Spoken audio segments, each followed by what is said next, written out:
galera, beleza?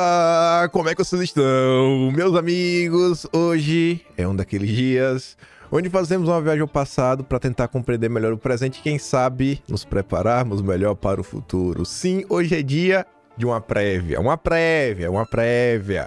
Hoje ainda não é um dossiê histórico para valer, mas vamos dar uma prévinha, né? Nosso amigo Dulis ali aparecendo. Gente, quero começar nosso vídeo criando o alicerce pra gente falar do Lula, pra gente analisar o momento atual de Brasil, pra gente pegar um avião em direção aos Estados Unidos, pra ver o que está acontecendo pelas bandas de lá, algumas movimentações do Trump que eu acho que mostram uma guinada no mundo, inclusive algumas pessoas influentes que moldam opiniões, pontuam isso, pessoas que não são da direita. E aí a gente vai pegar um avião de volta pro Brasil, pra ir na praia, porque Ontem tivemos aí um cancelamento interessante. E aí vai ser a nossa deixa pra gente chegar ali na parte do Dulis. Eu vou correr muito, vou pelo menos tentar essas duas primeiras partes, porque eu quero comentar tudo sobre a parte do Dulis pra entrar na quarta, porque é necessária pra fechar com chave de ouro, pra ficar bem fechado. Daria pra terminar a terceira? Daria.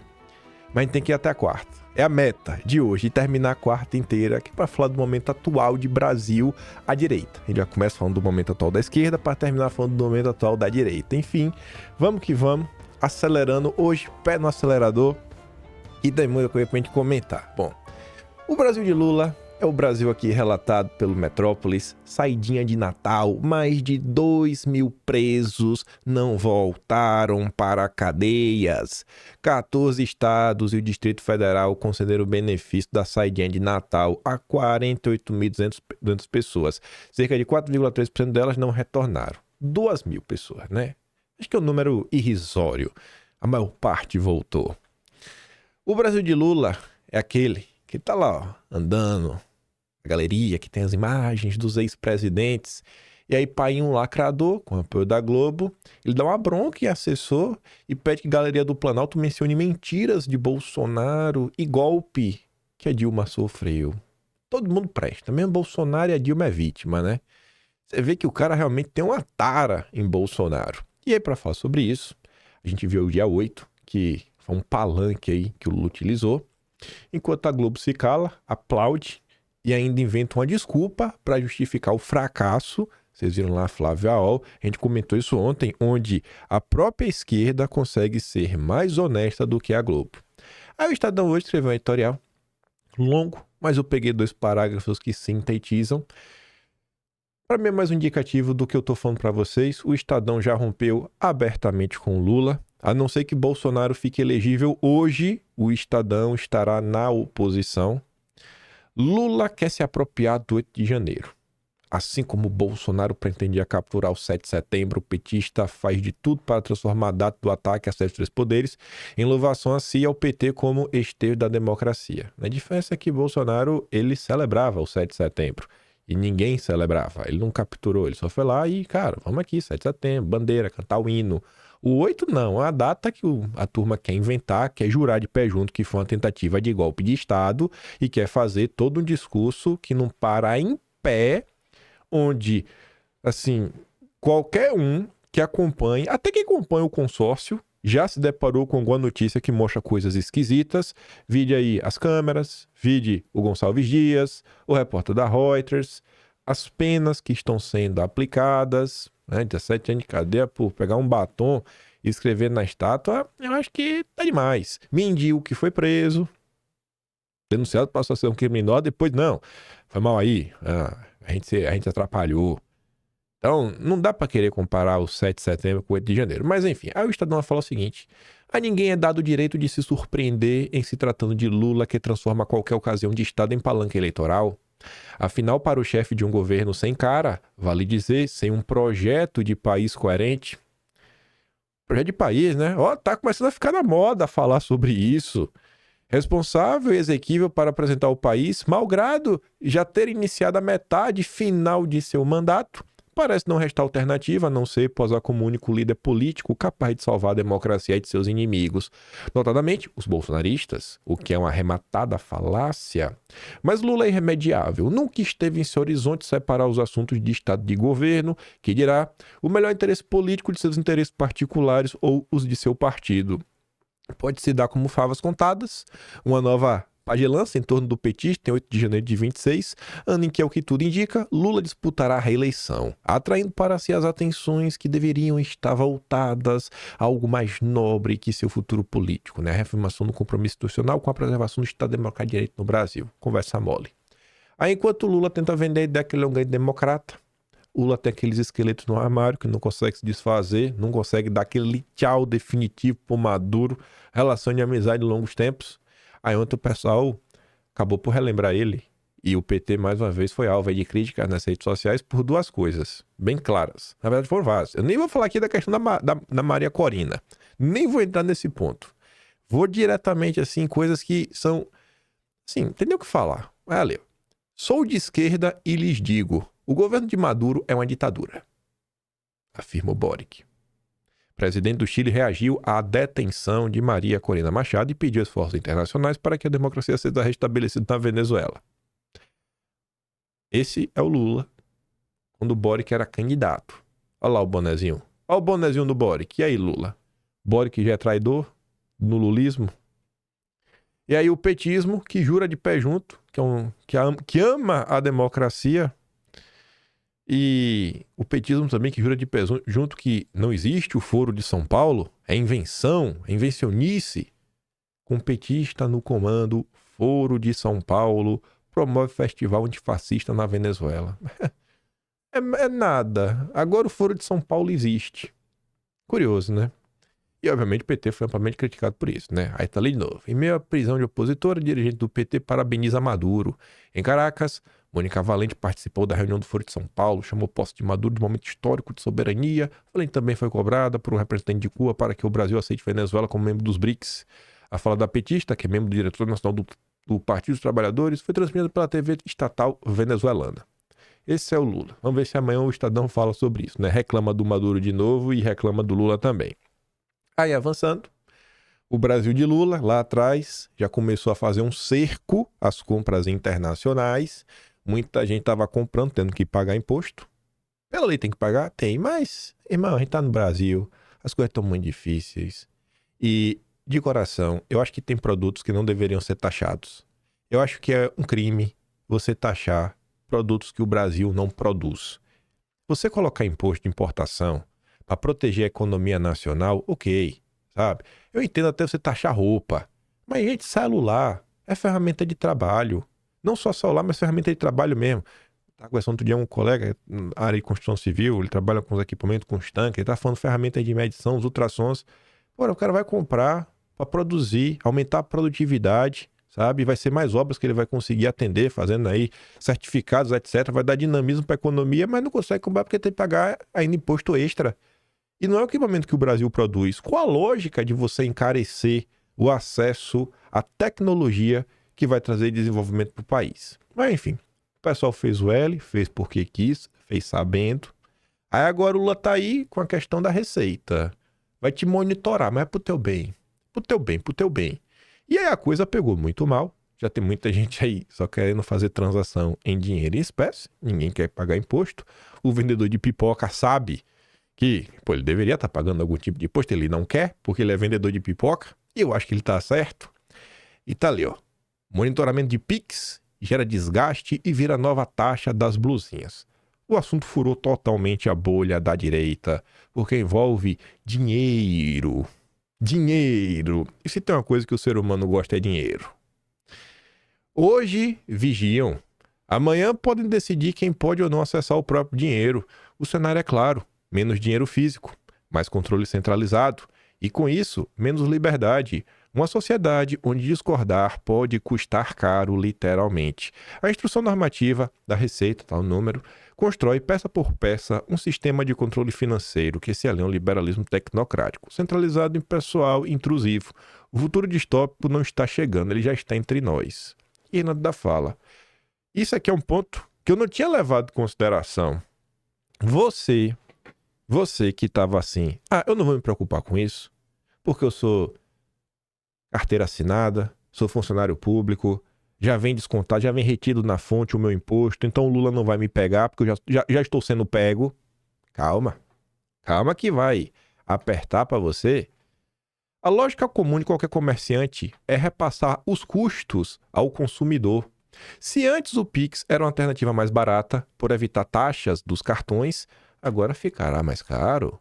O custo de sustentar o governo será repassado desde o pedreiro até o pipoqueiro, ou seja, o seu custo de vida vai aumentar. Você acha que a galera sabendo que se começar a fazer transação e passar ali do teto, tem que pagar imposto de renda, tu acha que o pessoal não vai repassar esse custo no produto? Porque o cara que hoje precisa de 3 mil reais para viver, ele vai continuar precisando de 3 mil reais para viver. Se ele precisa de 5 mil para viver, ele vai continuar precisando de 5 mil para viver. E ninguém quer ganhar menos. Então aquela pipoquinha, aquele cachorro quente, aquele coco na praia, vai ficar mais caro. Mais uma vez, o governo recorre ao bolso do trabalhador para financiar seus gastos com a tecnoburocracia. Afinal, quem ousará questionar os supersalários e o Vale Peru? Quando você olha o tema pela esquerda, as críticas estão mais amenas, mas tem, e vem aqui nessa linha, né? PCO. A posição da esquerda é o fim dos impostos para os trabalhadores. Esse negócio de setores da esquerda, de que tem que aumentar o imposto, é uma maluquice, não é uma posição tradicional da esquerda, é uma posição burguesa.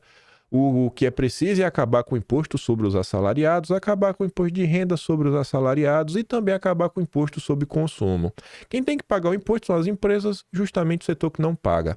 Até na lógica do PT, o agronegócio contribuiria com a balança comercial e por isso não paga imposto. O banco também não paga imposto. No fim, o imposto não é nem sobre a renda, é sobre o salário. Esse imposto não vai para pagar saúde e educação. Estes estão completamente sucateados. O imposto é uma exigência dos banqueiros. Metade do orçamento da União vai para a dívida pública. O país inteiro trabalha para sustentar os bancos. É preciso realizar uma campanha pelo não pagamento da dívida pública. Independente de você concordar ou não, essa aqui é a visão da turma de parte da esquerda, né? Não de toda. Ou seja, Lula é um serviçal dos bancos, que é meio difícil de discordar. Outra ponderação que rolou ontem, e eu fui desmascarado. Professor Nildo Dorix, que prega que a esquerda deve romper com o Lula, é necessário. Sobre os canais oficiais de Lula. Hoje de férias, assisti alguns canais lulistas na internet. É realmente trágica a situação. Não cabe na surrada expressão passar pano. É mais grave. Vai além do passar pano. Ignoram fatos. Ocultam problemas sérios. Toleram a ignorância em temas cruciais. Aí eu falei, professor Nildo, o senhor será perseguido pelos luloafetivos se continuar expondo isso? E aí eu coloquei como eu posso falar, né? A iscazinha. Professor Nildo, olhando para trás, as denúncias de Mário Garneiro que falava sobre Lula e a John Hopkins, será que Lula foi escolhido a dedo pelo Golbery ou foi só uma coincidência? Porque tem essa tese na esquerda, né? Que o Lula foi escolhido a dedo, para ser uma espécie de esquerda compatível com o establishment. Um papel que ele vem desempenhando bem nas últimas 4 décadas. Aí o professor Nildo respondeu: entendo a situação, mas não temo perseguição alguma, nem da direita, muito menos ainda dos liberais de esquerda. Aos que calam diante de barbaridades cometidas pelo governo ou negam fatos, a realidade vai ajustar contas mais cedo do que tarde. Aí o Jerônimo do PCO diz: e tu cai na armadilha retórica do Kim. Fui desmascarado. Não sei se a turma vai acordar. Mas pelo menos eu tô aqui, né? Pra levantar a bola, vai que alguém corta. Dessa vez cortou. Acho que se muito ajuda quem não atrapalha, vamos atrapalhar um pouquinho, que pelo menos o Lula fica com uma brincadeira bacana aí pra ele. Após o imbróglio do Pix, petistas querem discutir imposto de renda para reverter maré. Porque a gente comentou, não é se você ganha até salário mínimo, até 5 mil reais você está blindado. Não, porque nem foi apresentado nenhum projeto para aumentar a isenção do imposto de renda. O bicho pegou. O bicho pegou pro Lula. Foi mexer no dinheiro do povo mais pobre. Uma medida que afeta o país inteiro. Primeiro foi o arroz em cima do BPC. com promessa de que faria isenção de até 5 mil. Agora, monitoramento de movimentações bancárias para arrochar em cima dos autônomos e pequenos empresários com a mesma promessa de isenção de imposto de renda. Até quando essa história de na volta a gente compra? Até quando vai? Aí, vê só. Você queria comprar uma casa? Caixa eleva de 1 a 2 pontos percentuais juros para a compra de imóveis. É cada vez mais difícil ter qualquer coisa nesse país. O dólar não para de aumentar, o poder de compra não para de cair e até quando você quer comprar alguma coisa, tá mais caro ter acesso ao dinheiro. Esse é o Brasil de Lula. Mas piora. Olha pra isso daqui, gente. Olha pra isso daqui. Olha pra isso daí. Lula veta pensão a crianças doentes, vítima lá do Zika. Vetou. Não vai ter prisão. Porque tinha pensão vitalícia. Sabe quem foi que inventou a pensão vitalícia? Foi o vagabundo do Bolsonaro. Esse irresponsável, esse golpista, antidemocrático. Ah, Bolsonaro. É isso aí, Lula. Se Bolsonaro está de um lado, Lula está do outro. Aqui você tem um governo do amor. É um problema para a vida toda. E ali você tem um governo do ódio, né? Bolsonaro assina a medida provisória que cria pensão vitalícias para essas crianças. Programa um salário mínimo, gente. Primeira-dama participou do evento. Esse é o governo Lula, né? Não dá para cá com salário mínimo, não. Agora, cortar em cima de banqueiro, campeão nacional e tudo mais, cadê o Lula? Cadê o Lula? Cadê o Lula? A questão do BPC, quem também ampliou o benefício, também foi no governo Bolsonaro. E o Lula corta. Só arrocha em cima do miserável. Do miserável. Carlos Bolsonaro fez esse comentário, e até foi antes da... Foi antes das matérias aqui, né? A matéria ali do hoje é 1 da tarde, mas eu acho que tem tudo a ver com essa comparação aqui, né? Lula e Bolsonaro. O Carlos fala assim, ó. A organização precisa diariamente mudar o foco do desastre econômico, moral, de infraestrutura, que é a gestão de quem chegou ao poder. Lula. É preciso que todos se unam para blindar o maior desajuste já realizado na história do Brasil. O processo passa diariamente por tripudiar sobre o povo e chamá-lo de trouxa, insistindo em impedir a indignação das pessoas frente a fatos negativos, amordaçando todos que não concordem com seus desejos e imposições. Uma das barreiras que ainda não ultrapassaram, por completo, é o domínio total da informação. No resto, o plano venezuelano vai de vento em polpa.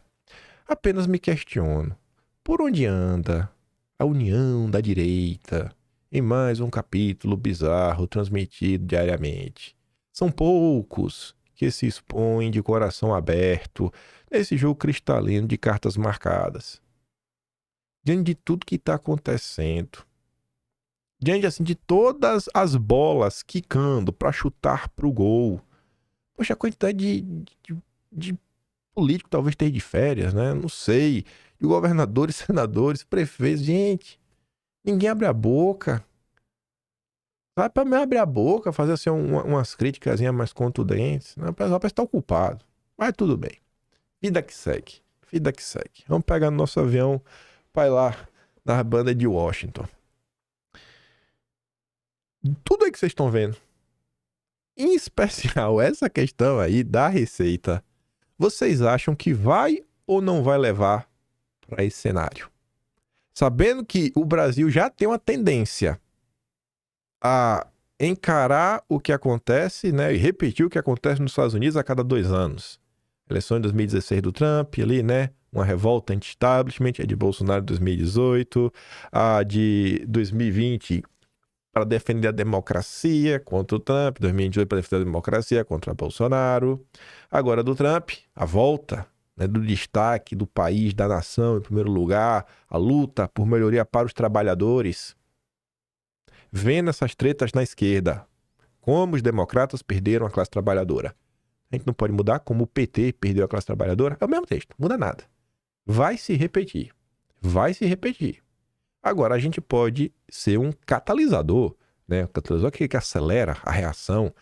a gente pode ter um papel de a gente acelerar esse processo e não só acelerar que o Lula perca o apoio do restante, de algum trabalhador que ainda é desinformado, mas ainda mostra para ele assim, cara, ó, pode ficar convicto que o lado certo é colar com a gente. Vem pro lado de cá que a gente sabe o que tá fazendo. Aí o Ivan Kleber comenta. Com 8 anos de atraso, o New York Times reconhece que o Partido Democrata perdeu o apoio da classe trabalhadora. O mesmo fenômeno observado também na Europa, com certo atraso, onde a chamada classe trabalhadora, a cada eleição, aumenta a guinada em direção a partidos de direita. Trump disse que não quer novos parques eólicos nos Estados Unidos durante seu governo. Assim como o amigo Biden, o Lula no Brasil abraçou, né? Talvez tenha sido uma ordem, uma imposição que veio para ele para colocar a agenda verde para avançar. E não está dando certo. Parece que não é o melhor dos caminhos. Parece que não é um cenário que vai trazer nenhum tipo de fruto. E o Trump chegou, irmão, vai cortar, a gente vai começar a focar em coisas mais estruturais. A partir de agora é nova era. Então, até a COP30, que o Lula já está aí planejando com a Marina para fazer aquele chororô, eu acho que já vai ficar bem desidratada. Ainda mais a depender de como for um tipo de discurso de representante de diversos países. Trump diz que não quer novos parques eólicos nos Estados Unidos, enquanto o Brasil aprova uma PEC para blindar o setor. É o lobby dos campeões nacionais. Lá, a prioridade é energia estável e soberania. Aqui, seguimos com a agenda verde à custa do nosso desenvolvimento. Esse Trump comunista, hein? Ai. A mudança do Trump está modificando também um pouco do mercado, o famoso mercado. JP Morgan se torna o último, basicamente, dos bancos aí, né, a quitar, a desembarcar do programa aí do Net Zero, Aliança dos Bancos da Net Zero, né, o programa da ONU. Aí o Amazônia Azul comenta, o JP Morgan informou que está deixando a Net Zero Bank Alliance uma política woke do mundo financeiro. Ela se junta aos 5 maiores bancos da maior economia do mundo, Goldman Sachs, Wells Fargo, Citi, Bank of America, Morgan Stanley, que deixaram o grupo no espaço de um mês. Não só essa turma, como, acredite se quiser, matéria fresquinha de hoje, dia 10, foi de madrugada. A BlackRock saiu também. Pulou fora. Falou, irmão, tô fora, vocês estão sendo, eu vou sair também. Isso aí vai dar errado. A iniciativa do maior gestor de ativos do mundo segue recursos semelhantes de grandes bancos como JP Morgan, Citi e Goldman Sachs. É nova era petista. É nova era petista. E agora? Gente, a tendência é a guinada direita. O McDonald's anunciou na segunda que está recuando de certos aspectos de seu trabalho de diversidade, equidade e inclusão. Política identitária, o DEI. Segundo a corporação mais recente a se afastar de tais programas em meio a mudanças de precedentes legais e uma reação cultural contra agendas woke que só devem crescer no próximo governo Trump, né? Assim, uma reação anti-woke, né? Tá aqui. Trump, nova era. É nova era petista. Se controla. Aí vem Jamilzão. Pra falar, estamos diante de uma nova era. Ele vai fazer uma comparação que o Jimmy Carter, um grande identitário, woke, que nos deixou, que fez tanta coisa pelas minorias, e é tão simbólico isso. Enquanto vai ter aí o velório do Jimmy Carter, o Trump está assumindo a procissão de Carter, a posse de Trump e o adeus ao mundo. O mundo do amor da picanha ficou para trás. Foi o democrata quem deixou, quem passou a usar o respeito aos direitos humanos como critério na política externa. Conversa mole. Enfim, enquanto o caixão do ex-presidente é levado em procissão, é o adeus a um mundo que parece estarmos assistindo anestesiados. Não deixa eu sonhar dessa forma, Jamil. Não me deixa sonhar assim, porque eu estou ficando muito feliz. Aí os liberais assumidamente de esquerda no Brasil, esse Thiago Susequinde, ele é até do movimento Acredito. Um movimento ali, tipo um puxadinho dos planos do Armínio Fraga. Eu diria que é uma tendência provavelmente irreversível de uma virada à direita do mundo que vai durar bastante tempo. O Zeitgeist virou tempo de reacionarismo. Zeitgeist é uma palavra em alemão para falar sobre o espírito da nossa era. Assim, a tendência é virar à direita. Aí o Rodinei fala, ô irmão, quem poderia imaginar que desrespeitar a fé das pessoas, chamar todo mundo de fascista, defender substância desse biruta, proteger bandido, forçar pautas bocós, desnecessárias, como linguagem neutra, encher o saco dos outros com militantes identitários 24 horas por dia, poderia gerar um efeito rebote, né? Quem podia imaginar que agora o povo ia se cansar disso? Vivendo e aprendendo. E aí o comentário mais interessante de todos, que a gente vai voltar nesse comentário, mais tarde. Christian Lynch, petista, um acadêmico, tá sempre lá também no Valor Econômico, vai na Globo News também, cientista político. O nacionalismo vai voltar graças ao Trump. A virada nacionalista imperial americana vai gerar uma virada nacionalista na periferia toda. Lá vamos nós, apertem os cintos. E aí, se tem uma coisa que globalista não gosta, é de um nacionalismozinho, né? Pra chamar um país de meu e lutar por soberania. Um bando de vassalo entreguista. Aí o Rafael do Pazucchi, que é um cara de esquerda, ele comenta assim, né? O nacionalismo é o único caminho para a prosperidade e proteção do nosso povo. Somente nós mesmos é que cuidaremos dos brasileiros como cidadãos de verdade. Isso deveria ser um ponto pacífico entre os intelectuais desde a destruição da Lava Jato e das ONGs estrangeiras. É o que eu achei interessante, né? Você vê setores da esquerda que tinham uma visão, né, mais raiz, como a direita gosta de falar. Quando se depara com a coisa dessa, fala, cara, o que aconteceu com a esquerda? Porque o Christian Lynch, ele jura que ele é de esquerda. Aí você fala, pô, um quer um foco nacional, o outro quer entregar tudo e ficar 100% aliado à agenda globalista. E essas tensões, né, não param de crescer, não param de crescer. Aí que chegamos num ponto sensacional do dia de ontem. Eu já deixo aqui um obrigado, Nicolas. Obrigado, rapaz. Mas que ótima essa foto aqui. Porque o alvoroço que você já conseguiu gerar foi lindo. Toda a tropa intergaláctica que fica latindo, gritando contra Bolsonaro, porque Bolsonaro foi lá no livro do Aldo Rebelo, isso, aquilo, outro, ficou assim, ó, em choque ontem. Porque Nicolas era um dos ídolos da tropa intergaláctica e já tá sendo cancelado. Você vai ver o cancelamento do Nicolas. A morte para as postais. Então Nicolas era ídolo, não se dobrava, brabo, fez campanha pro Marçal, né? Aí agora o Nicolas já não presta mais. Agora não presta, porque o Nicolas se vendeu pro comunismo. Tá lá com o Aldo Rebelo, bebendo água de coco, rapaz, com o Gilson. Só faltou a sanfona do Gilson ali na foto, né? Rapaz, é curioso. Mas assim, tiveram perfis que reclamaram, mas aqueles políticos também que gostam de dar indiretinha, eles nunca perdem a oportunidade de dar uma indiretinha pra Bolsonaro, eles estão calados. Esses não estão cancelando o Nicolas ainda. A depender, né? Vai que o Nicolas apareceu na live com o Aldo Rebelo, aí o povo começa a botar as garrinhas de fora. Mas enfim, o Venenozinho comenta, né? Gente do céu. Já pensou se no lugar do Nicolas, nessa foto, sentado com o Aldo Rebelo, se fosse Eduardo Bolsonaro ou alguém da família Bolsonaro, com certeza teríamos dezenas de posts da turma dos intergalácticos, mas como é Nicolas, tá tudo bem. Se bem que o pessoal reclamou. Eu apoio isso aqui. Eu sou 100% favorável, deixo claro. 100% favorável. Sento com o Aldo Rebelo qualquer dia.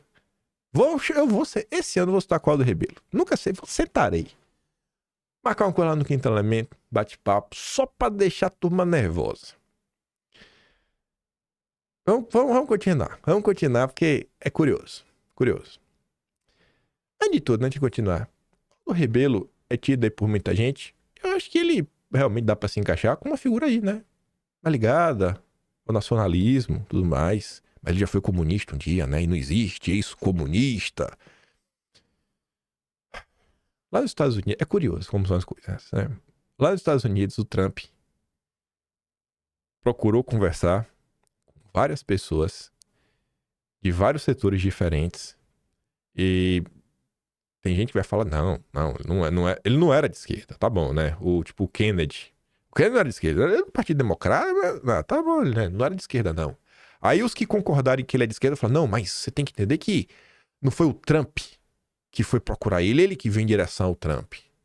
Aí não só esse, aí tinha...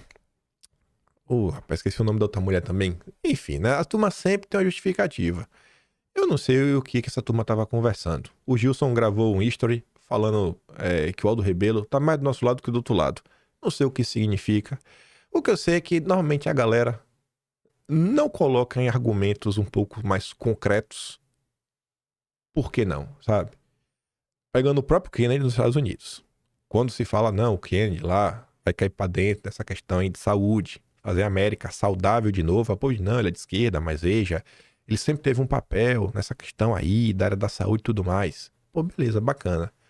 Eu acho que a turma da direita, até quem não gosta dele, consegue reconhecer que o Aldo Rebelo tem um estudo, pelo menos, livros publicados, em coisas ligadas à Amazônia, ONGs, discutindo sobre soberania nacional, infraestrutura.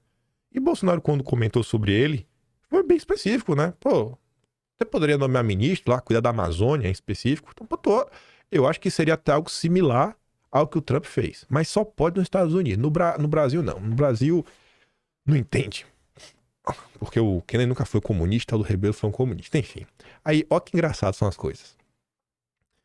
Havoc reclamou. Havoc eu nem sei se coloco no movimento intergaláctico, porque muito antes disso, ele já tinha fechado com os Weintraub.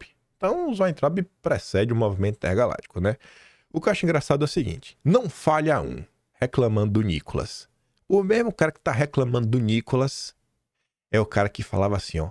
Então agora os bolsonaristas querem destruir Nicolas Ferreira? Por quê? Medo de quê? O Brasil agora tem dinastia também? O que mais precisa acontecer para que os alienados acordem? Não tinha ninguém querendo destruir o Nicolas.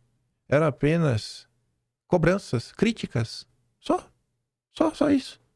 Durante ali o período da eleição, uma fala ou outra ali do Nicolas em relação ao Marçal, só isso. Aí o cara que inventa que as pessoas estão cancelando o Nicolas é o cara que está cancelando o Nicolas. Destruir, pelo amor.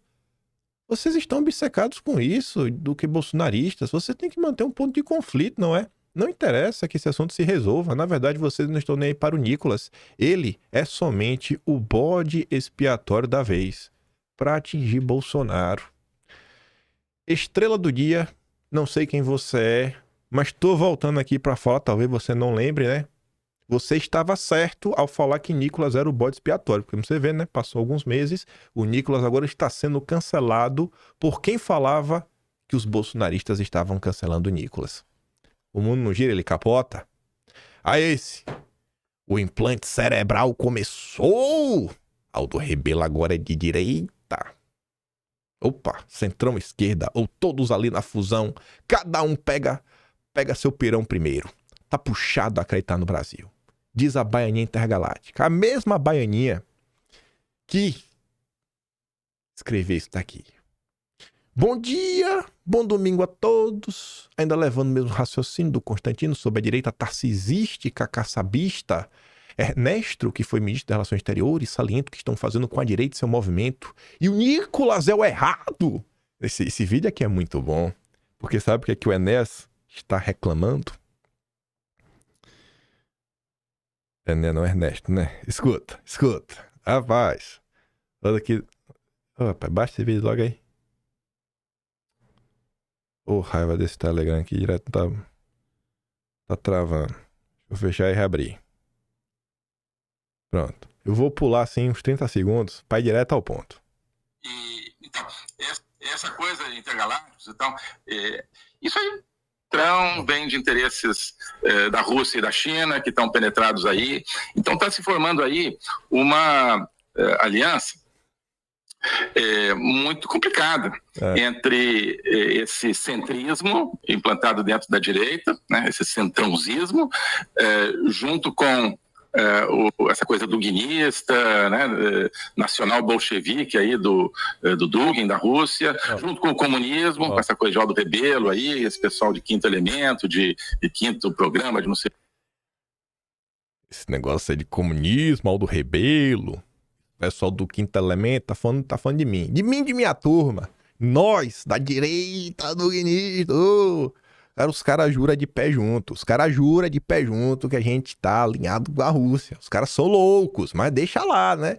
É isso. Ai, eu não aguento isso não, mano. Meu Deus do céu, velho.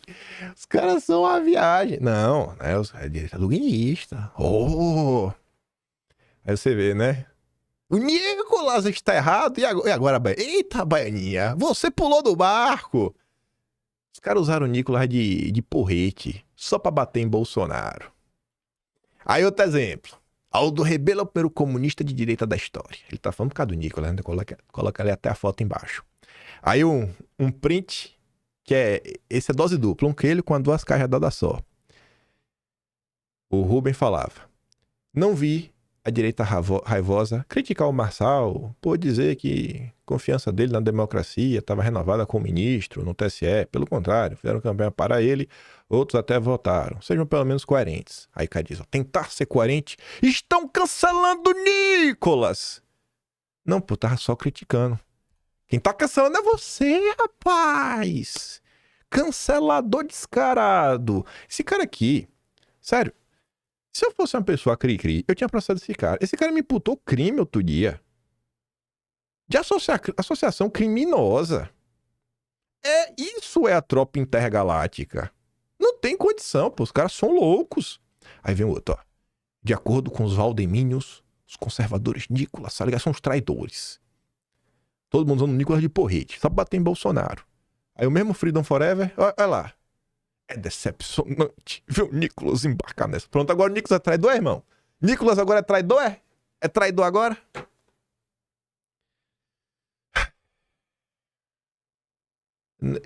Tô falando, ó, eu vou arrumar, falar com o Milagre do Quinto, a gente vai bater um papo com o do Rebelo esse ano. Só pra vocês reclamarem. Vamos criar um programa, uma vez por mês. Só pra ver esse choro aqui. Aí, lá vem ele. Paulo Henrique Araújo, PH Vox. PH Vox adora dar uns RT nas threads que me acusa direita duguinista. Outro dia mesmo, eu comentando sobre o Vance. Aí eu trouxe um texto do Dugin. Aí se eu estou trazendo um texto do Dugin é porque, rapaz, existe, né, algo por trás dos agentes soviéticos. E eu sou um duguinista. Aí normalmente ele fica de indiretinha. Aí ontem ele tava lá, né? Quem se mistura com porcos, farelo come. Eita, rapaz. A base revolucionária do Foro de São Paulo está se infiltrando suavemente na direita. Todo mundo infiltrado. Foro de São Paulo. Aí vem ali, esse adora xingar os outros. Paulo Papini. Eu já cansei de falar sobre isso, Paulo. Mas até o Jair achas o Rebelo alguém coerente, se dispõe a conversar com ele, daí é difícil. Aí o Paulo Henrique, ele mostra, né, o Aldo Rebelo, o Carrasco. Sabe o que é o Carrasco? Não o Carrasco da prisão, não. É o Lourenço Carrasco, rapaz. Fala assim, do primo do Chaves. Ô, PH Vox. Mola esse coração aí, mano. Vocês estão muito odiento, cara. Vocês estão demais. Vocês estão demais. Por isso que eu falo pra vocês, eu não faço mais questão de ser de direita, não, velho. Pode falar que eu sou o que for. Tô nem aí. Tô fechado com o Jair. Acho que tem que conversar assim com o Aldo Rebelo. Tenho grande apreço pelo professor Lourenço Carrasco, que vocês gostam de difamá-lo, que gosta de falar que o cara não serve pra porcaria nenhuma, que gosta de falar que o Lyndon LaRouche era agente soviético. Cara, tem umas coisas que eu fico pensando, eu falo, ô cidadão, vocês veem o que fala o Deep State americano, que gosta de falar. Os caras falam lá atrás que Trump era agente russo, não lembra dos e-mails, Hillary Clinton. Vocês acham que não fizeram algo similar, às vezes, com o Lyndon LaRouche? Sabe? Todo mundo é agente soviético. Vocês também estão demais, pô. Se controla aí. Se controla aí. Aí, veja o movimento dos Estados Unidos. Vocês parecem, sabem quem? Vocês parecem o Nico Fuentes. Vocês querem ser o Nico Fuentes da direita brasileira. Que era o cara lá que aloprou contra o Trump, que o Trump não era de direito suficiente. Sério mesmo, pô. Demais vocês aí. Se controla. Se controla. Se controla. De boa. Só aconselho, né? Eu já tô fora da direita. Eu não sirvo mais. Eu já fui chutado, mas também não tô nem aí. Tô fechado com o velho Jair. E pra mim, eu tô satisfeito com isso. Mas enfim, gente, as discussões do que eu vejo no dia a dia, normalmente é sempre em torno disso, uma busca para... Cara, eu até entendo o que vocês estão pregando, só que eu acho que é impossível de acontecer. Porque o cenário que vocês estão tentando construir de Brasil, eu acho que daria certo, mas só vai dar certo no dia que a direita tiver, pelo menos, 308 deputados e 49 senadores, o que eu acho que é impossível. Eu acho que é impossível. Impossível. Nos próximos 15 anos, eu acho impossível. Do sistema eleitoral, a forma como ele funciona, você conseguir colocar 308 pessoas, cara, é muito difícil, é muito complicado. Não vai chegar assim. Então, até lá, a gente vai ficar gritando valores em princípios e moral e isso, aquilo, outro. Não, mas aí... Cara, eu não sei, eu realmente não sei onde vocês querem chegar. Tô aqui falando quem tá observando vocês de longe. Já me aceitei, não faço mais parte da direita. Vida que segue. Fui abandonado no limbo. Sou só bolsonarista hoje. Então, vida que segue. Realmente não sei onde vocês querem chegar. Tô falando aqui como observador de longe. Aí, corri. Eu já percebi que o vídeo hoje vai ficar longo. Ou não vou poder falar a última parte. Voltando aqui nesse ponto do Christian Lynch. Ele tá falando que o nacionalismo vai voltar. Até isso é polêmica. Porque se você faz nacionalismo, grande parte da direita já grita comunismo. Que nacionalismo é igual a comunismo. Aí tem uma frase do De Gaulle que o pessoal até inventa, atribui ao De Gaulle, que ele nunca disse, que disse não, que patriota é quem gosta de coisa, mas nacionalista que quer sabotar os outros países. É uma frase maluca. Eu acho que esse caminho ele vai ganhar cada vez mais força conforme o tempo passa. Porque não é um fenômeno isolado nos Estados Unidos. Isso já vem de antes, na própria Europa. A Hungria já segue esse caminho, Polônia segue esse caminho, Holanda, direita por lá segue esse caminho. A Giorgia Meloni meio que seguiu por esse caminho também. A direita em Portugal vem seguindo esse caminho. Espanha, acho que não vou bater o martelo. A coisa vai seguindo, é uma tendência. É voltar a olhar para o seu próprio país. Assim, eu acho que é inevitável isso, porque é um movimento de pêndulo, né? É o contraponto. A agenda globalista está avançando tanto que o contraponto meio que fica uma discussão em termos nacionais, soberanos, patrióticos. Também usa a palavra que você quiser. Use a palavra que você quiser para falar do país. Tá achando ruim nacionalismo? Então fala patriotismo, fala soberanismo. O ponto final é esse daí. Enfim, eu venho observando isso, e há bom tempo eu venho tentando aí olhar setores diferentes do Brasil, que eu acho que dá para conversar, que não sei se na agenda de costumes eles vão pensar 100% iguais, não sei se na agenda, sei lá, economia vão pensar 100% iguais aos bolsonaristas, ou a maior parte da direita, mas acho que alguns setores, algumas agendas, dá para ter assim, um mínimo de consenso, sei lá, infraestrutura, segurança pública. Pô, segurança pública, tem que ter segurança pública. Educação, pô, tem que ter educação. Não são pessoas que são fã do Paulo Freire, a turma do Lema, não. São fazer oposição a isso. Já tem um tempo que eu venho tentando entender o que essas pessoas pensam, né? Para entender a dor deles, de modo que eu consiga conversar com eles e tentar mostrar um pouco do nosso lado. Ontem eu tava passando no Twitter e ia ver esse comentário aqui. Alguém me explica em que consiste o nacionalismo antiliberal do Kim Paim, tendo ele a figura do Bolsonaro como liderando esse processo, sabendo que Bolsonaro é liberal e antinacionalista. Eu não acho que Bolsonaro é um antinacionalista, que seria um antipatriota. Seria um cara que não respeita a soberania nacional. Eu também não acho que o Lula é muito mais liberal que Bolsonaro, né? Lula é um serviçal dos bancos. Bolsonaro tem vários mas, sis e poréns, e por mais que essa turma insista nisso, eu acho que é por falta de conhecimento. Aí eu tentei responder o trabalhista falando assim, ó, cara, eu acho que você tem uma compreensão diferente que eu do governo Bolsonaro e do que aconteceu nos últimos 10 anos até a criação do que hoje se chama de direita. Nada é tão preto no branco como parece. As coisas têm as suas nuances. Não vou escrever um texto longo, mas creio que se você assistir algum dos meus vídeos, vai entender melhor os meus posicionamentos. Vou até participar mais tarde de uma live no canal Nacionalista. A depender do que eles perguntarem, você pode me julgar melhor. Abração. Tentei ser um cara educado. E aí, para minha surpresa, e esse não é o único comentário que eu recebi alguns outros, o cara ali comentando, é o Glauber. O que é um cara com ideias interessantes, sentimento nacionalista bem acertado em muita coisa. Só acho que ele erra ao acreditar no Bolsonaro como alternativa para nossos problemas. Sendo que Bolsonaro, além de ser parte deles, foi fruto de 12 anos do petismo. Pode ser também. Mas que bom, ele vê que existe alguma virtude no que eu penso. O meu erro é gostar de Bolsonaro. Ninguém é perfeito, né? Ninguém é perfeito. Então, se o cara pelo menos entende que eu não sou uma pessoa que merece ser destruída, eu tô pensando só no meu pilão, não.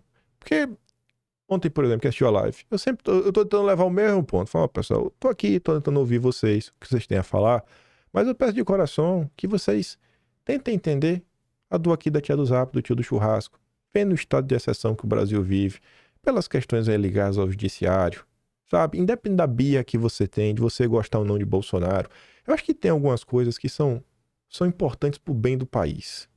Pra gente conseguir viver em um país minimamente civilizado. E vou falar pra você, gente, eu sinto que quando você fala numa boa, com educação, muitas vezes você recebe comentários assim, fico até surpreso. Aí, esse comentário aqui é o que agora vai nos jogar na linha do tempo. Fazer uma viagem ao tempo. O Rafael do Pelas Woke, ele colocou um comentário que eu acho que ele colocou errado. Eu acho que não é Civita, é Mesquita. Porque eu já vi esse vídeo e o Brizola, ele foi lá no prédio do Estadão. Então é o Júlio de Mesquita. Aí tá ali, ó. Em um relato, o Brizola diz que depois da anistia, foi visitar o Mesquita do Estadão. Tá ali do Estadão, né? É o Mesquita, não é Civita. Chegando na sede, viu aquele prédio potentoso e comentou com o Mesquita: olha, você prosperou, hein? E aí o Rafael pergunta: o mesmo vale pro Banco Moreira Salles? E esse comentário vem aí na sequência, né, do filme, ainda tô aqui, Globo de Ouro, Fernanda Torres. Aí um perfil chamado Fish Tiger respondeu com aquele diagrama: Moreira Rockefeller Salles, parceirão do Lula, do Entre Atos. Quero ouvir geral. Tá dominado, tá tudo dominado. Aí eu parei, vi, chamou muito minha atenção, e a gente vai entrar nesse diagrama já já. Eu falei, cara, que material fantástico. E ele deixou até o link. É um livro de 1000 páginas, que eu já aceitei que vou ter que ler quase 300. E até já comecei. Aí eu respondi pra ele. Aí ele diz, lá vai você usar para as tuas análises com viés.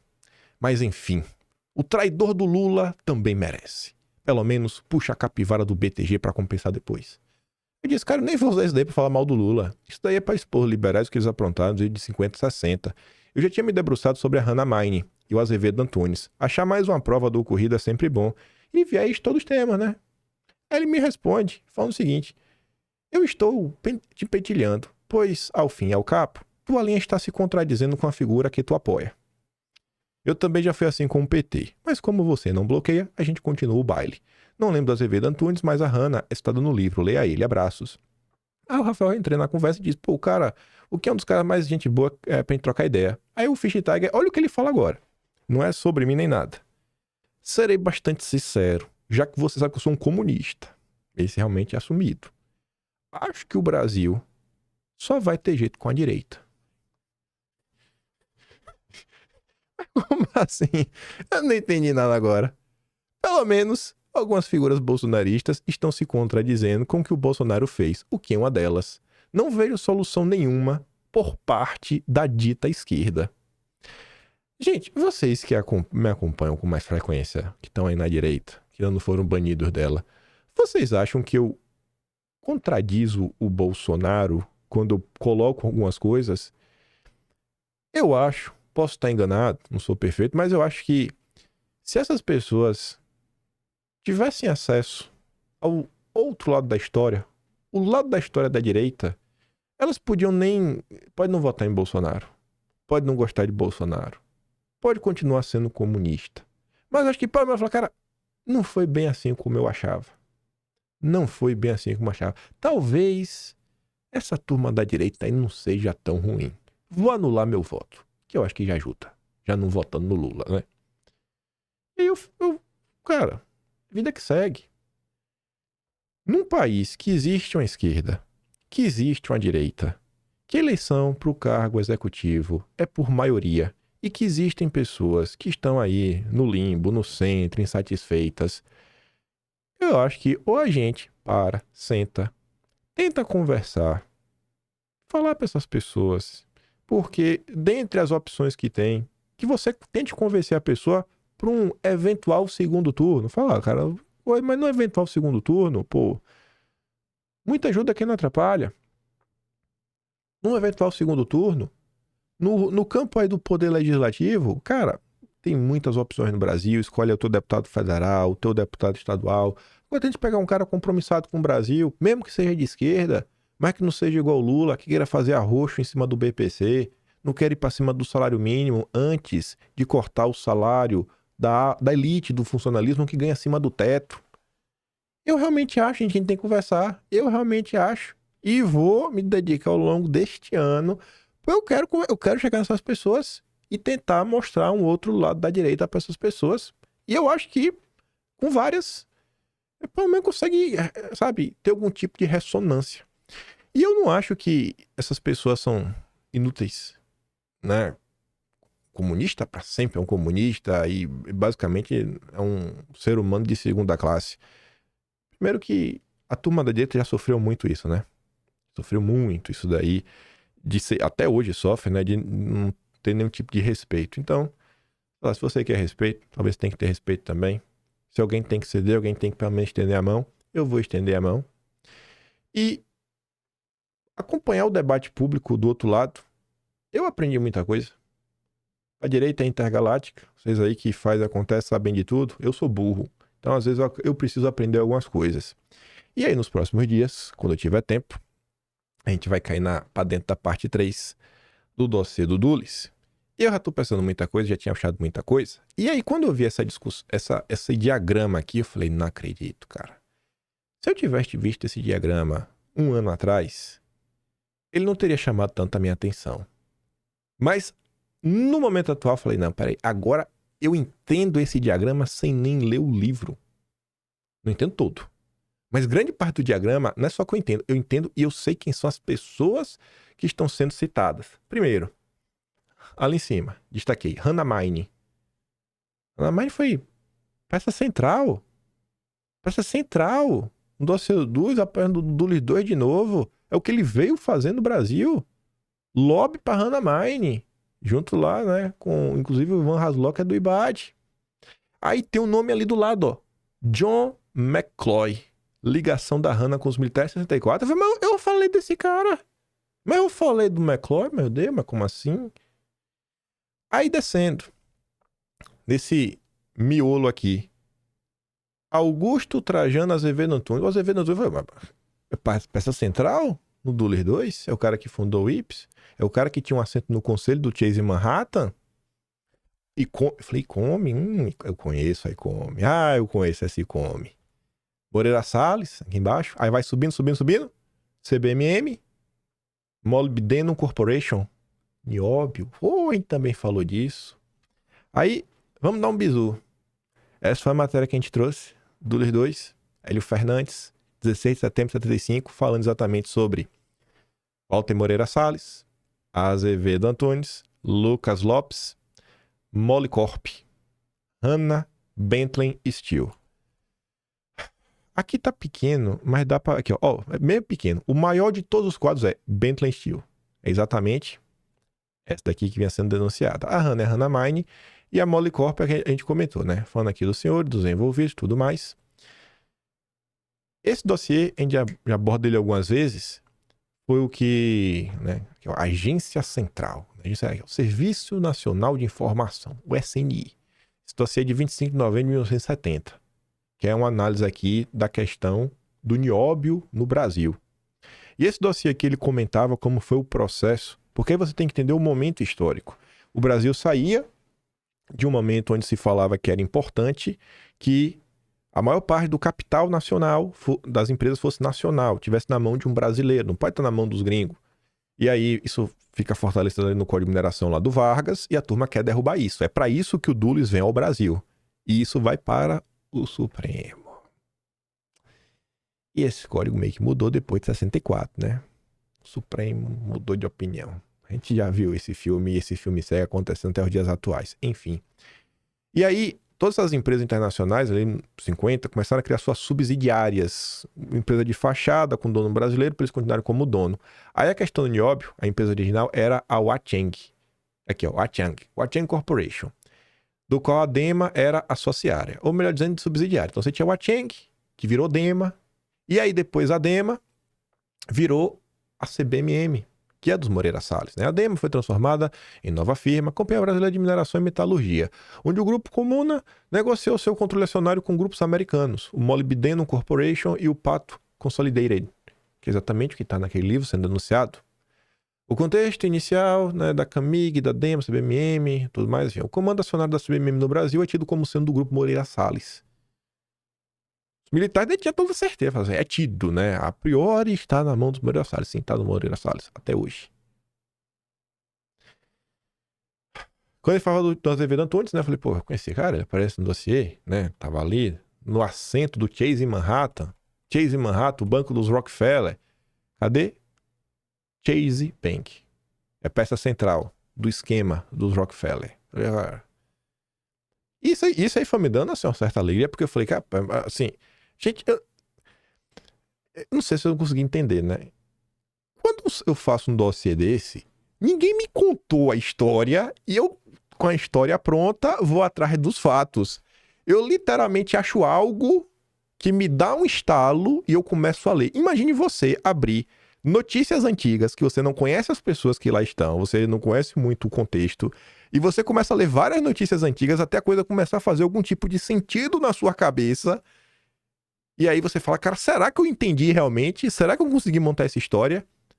E aí na hora que eu vejo esse diagrama, pô, um livro lá, estudioso, lá fazendo, esse livro é no final dos anos 90, se eu não me engano. Eu falo, cara, eu cheguei na mesma conclusão, eu ainda tenho mais informações. Eu ainda tenho mais informações que esses caras, que viagem. Então sim, eu estou no caminho certo. Não estou sendo desonesto. O McCloy, que tá ali comentando, que era o homem... A gente abordou sobre essa matéria, uma matéria internacional. Essa matéria, em determinado momento, se refere a uma notícia que saiu na revista chamada Fortune, em 1965. Nessa Fortune de 65, já falava, né? O Dulles e o McCloy, na época, presidente do conselho do Chase Manhattan, controlado por Rockefeller, fizeram visitas estratégicas a autoridades brasileiras em momentos críticos da Hannah Mine para ganhar concessão do minério de ferro. Também como o Humphrey também fazia parte, é outro cara aí. Você vê, nossa, estavam na pista certa o tempo inteiro. Tanto você vê, né, o Azevedo Antunes, Moreira Salles sempre tiveram juntos na questão da mineração, tudo mais. Aí, ali também falava da ICOME. Foi mal. Tá aqui, ó. ICOME, mineração, do Azevedo Antunes, parceirão dos Moreira Salles. O que a gente comentou? Grupo Americano Brasileiro obtém favores excepcionais de Aranha. Favores via o quê? Campeões nacionais. É o padrão brasileiro. O Brasil não tinha Banco Central. O Banco Central brasileiro nasce em 64. Antes disso, você teve lá, no período do Império, que é não sei o que lá, das caixas de registro, cartório, negócio, para controlar só a questão da dívida internacional. Depois foi criado a SUMOC, que era Superintendência da Moeda e Crédito. Era um negócio prévio ao Banco Central, que fazia algumas coisas, depois tudo agregou no Banco Central. Enfim. Empresa nacional ligada ao grupo americano Bentley Steel obteve do senhor Oswaldo Aranha, autorização para importar quase 109 milhões de licenças sem cobertura cambial, por intermédio da SUMOC, do Banco do Brasil, presidida pelo ministro da Fazenda. A empresa que se chama Income. Olha só, rapaz, a Income, né? A Income, que é do Azevedo Antunes. Aí olha que curioso. Quem entrou nesse processo aí para dar uma mãozinha foi o Oswaldo Aranha. Família Monteiro Aranha. O Fish Tiger, ele colocou outros diagramas que estão nesse livro. Um desses outros diagramas, esse daqui. Nelson Rockefeller, Moreira Salles, Rockefeller, tudo mais, pipipi, que aparece também neste diagrama. Bom, porque eu coloquei isso daqui? Eu queria primeiro lembrar porque eu coloquei esse. O Azevedo Antunes aqui aparece de novo, tá? Beleza, aqui é um banco de investimento, união do banco, que é basicamente o processo de criação do Unibanco. Aí aqui em cima, Família Klabin, Horácio Laffer, Monteiro Aranha. Se o livro sabe fazer diagrama, nós também sabemos. Esse é o diagrama que eu montei no dossiê chamado Lula Aranha. A família Klabin aqui, ó. Klabin Laffer. O Horácio Lafer eu não coloquei aqui, ele fez parte da administração, mas tá aqui a turma dele, né? O Celso Lafer, Israel Clabin.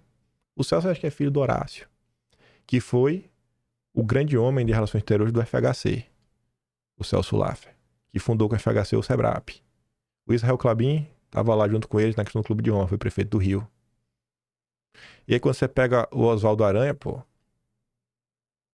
olha como são as coisas. Hoje você tem o Itaú Unibanco. Então lá atrás, o Oswaldo Aranha deu a mão no Azevedo Antunes, que até tinha essa participação ali no Unibanco, né? E era a chapa do Moreira Salles. O Oswaldo Aranha tá aqui em cima. Ele era primo direto do Olavo de Souza Aranha, que é o criador do grupo Monteiro Aranha. Que é esse grupo que tá aqui, ó. Cadê? Aqui, ó. Monteiro Aranha. E aí o Olavo Egídio é o patriarca da família que dá início à criação do Itaú, que hoje é Itaú Unibanco. Você vê que estamos no caminho certo, na direção certa. 100% alinhados. Nada como um dia após o outro. E aí? Você fala aqui pro Paulo Henrique, que me odeia. Eu não te odeio não, tá de boa. Mas tem que dar essa cutucadinha. Cara, eu sinto que às vezes vocês têm assim uma visão de mundo, não sei se muito fechado, não sei se vocês levam algumas coisas muito a sério. Sei lá, acho que talvez, por não ter mais, sabia ter sido banido da direita, eu acho que me sinto assim mais livre pra olhar coisas sem carregar nenhum vínculo ideológico. Falar, cara, eu tô atrás de descobrir o que aconteceu. Eu não quero saber se isso vai, se fulano falou, se fulano deixou de falar. Eu vou checar com os meus próprios olhos. Eu não sou ninguém para refutar filósofo, refutar isso, refutar aquilo outro. Tem uma galera que se dedica, às vezes, a destruir Bolsonaro. E tem uma galera que também, às vezes, se dedica a destruir a figura de Olavo de Carvalho. A necessidade. Eles precisam refutar o Olavo de Carvalho. Hoje, em 2025, e eu gosto do professor Olavo de Carvalho, teria várias coisas que eu discordo do Olavo de Carvalho. Mas eu não fico usando o Olavo de Carvalho como os intergalácticos ele estava usando, né, para falar do Nicolas, porque o Olavo ensinou que não existe ex-comunista, não existe isso, não existe aquilo outro. Querem falar que eu tô passando pano no pau do Rebelo? Fala aí, cara. Eu não tô nem aí. Agora o que eu falo pra vocês é assim, Olavo também, ele já cometeu alguns erros de avaliação. E que eu acho, meu achismo, né? Eu acho que se o professor tivesse vivo hoje, eu queria muito, por exemplo, mostrar esse documento pro professor Olavo. Olá, professor Olavo, dá uma olhada nesse documento aqui. Esse documento aqui está disponível nos arquivos da CIA. Mas veja só. Se você ver até aqui em cima, né? Esse documento foi liberado quando liberaram alguns documentos da questão do Kennedy, né? Quando passaram ele dessa para melhor. Aí esse documento aqui, eu acho que sanaria um questionamento do professor Olavo, que vocês usam como porrete para bater nos outros. O professor Olavo, numa live de 2014, falando de 50 anos do contragolpe, tá na Rádio Vox, ele falava, me apresentem um documento mostrando que tinha um agente da CIA no Brasil. Aqui, professor. Eu tenho que o professor tivesse aqui, ele sabia reconhecer o que é um documento oficial. Aí falava, né? Cubela vai continuar no Brasil, dia 17, vai ser requisitado pelo time urgentemente. Quando ele chegar, entre em contato com Auraci 1. Auraci 1 é um acrônimo. No dossiê do Dulles, eu fui atrás para ver se eu encontrava alguma coisa na CIA, não encontrei. Porque eu estava pesquisando pelo nome errado. Eu estava pesquisando pelo nome errado, porque a CIA utiliza de acrônimos, de apelidos, para falar de pessoas. Auraci 1, e aqui tá escrito a caneta, né? Você pode ver aqui em cima, tá ruim de ver, mas se você se esforçar um pouquinho, você vê que tem uma letra I, um V, um A, um N. Ivan, esse H tá bem fácil de ver, 2 S, Ivan Haslocher. O dono do IBAD era agente da CIA. Era o operador deles no Brasil. Foi muito dinheiro que entrou no Brasil a partir dos anos 60. Nenhum político financiado pelo IBAD teve seu mandato cassado. Nem os políticos vinculados ao IPS. E tem a Auraci 1 e o Auraci. Né? A Auraci vai ser alertado para arranjar publicidade. O Ivan Haslocher, ele tinha agência, a Purpose. Tinha Purpose o nome, esqueci o nome agora. A gente vai tratar disso no dossiê, com propriedade. O IBAD, né, com a agência, fazia parte pública, propaganda.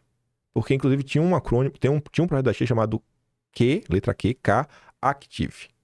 É um projeto lá da propaganda anticomunista, antinacionalista e tudo mais, que a CIA implementou, colocou para andar. Então, o IBAD tem essa função, e aqui embaixo você vê escrito caneta. Instituto Brasileiro de Ação Democrática. que é o Araci 1. Desculpa, o Auraci. A Auraci é o Ibad, o Auraci 1 é o Ivan Haslocker. Então, assim, tiveram, gente. Tiveram muitas coisas no passado.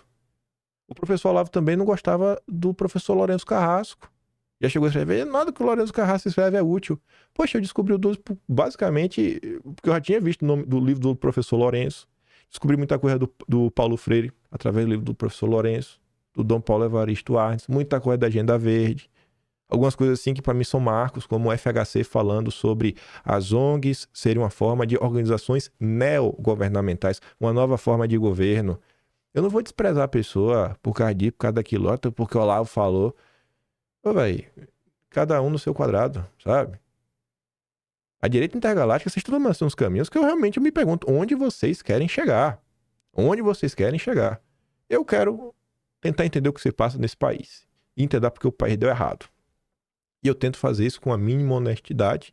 E eu vejo que eu tô no caminho certo, porque depois eu encontro o livro, que o livro meio que no diagrama mostra, olha aqui, o que tu tava pesquisando, a notícia que tu tava lendo, notícia aleatória, né, pesquisando naquele site devagar, que parece uma carroça da Biblioteca Nacional, olha, tu tava na linha certa, viu?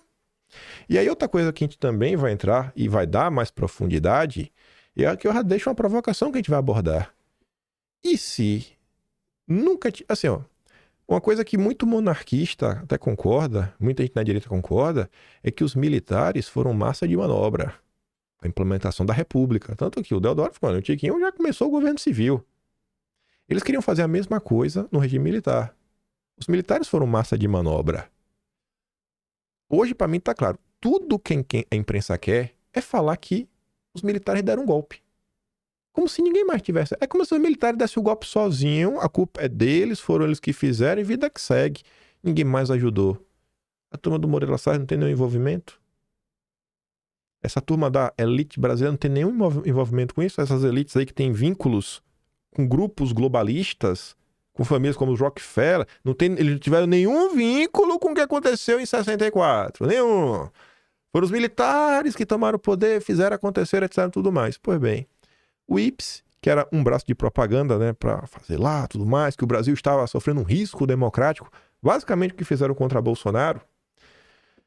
Tem esse estudo aqui que só quero mostrar umas tabelas para vocês que mostra nomes de pessoas que eram membros do IPES, vai estar ali com X1.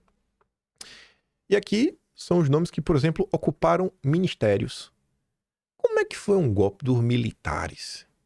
E quem assumiu o poder foram as elites liberais, em sua grande parte. É curioso isso, né? E muita gente, como tava vendo aquela postagem do cara ali falando do Brizola, do Rafael, do Pelzolk, o Brizola voltou, rapaz, o Estadão prosperou, né? Nesse período. Moreira Salles também, né? Engraçado isso. Aí, o que eles mais querem é colocar a culpa nos militares. Nunca saíram do poder. As mesmas pessoas até hoje. As mesmas pessoas até hoje e fica aí de gritaria. Todo mundo que tá com o sigilo ali era membro do IPES. Aí você vai para membros e parceiros do IPES nas empresas estatais federais. Tá ali, 97 pessoas. Setor de mineração, petrolífero, associação de turismo e tudo mais. Aí você vai para essa lista aqui. Membros do IPES no Conselho Monetário Nacional, com ligações com o sistema financeiro. Todo mundo aqui. Só gente bacana. Só gente do bem. Isso aqui é bacana mesmo. Ó. Dênio Chagas Nogueira. Vínculo com o grupo Rothschild.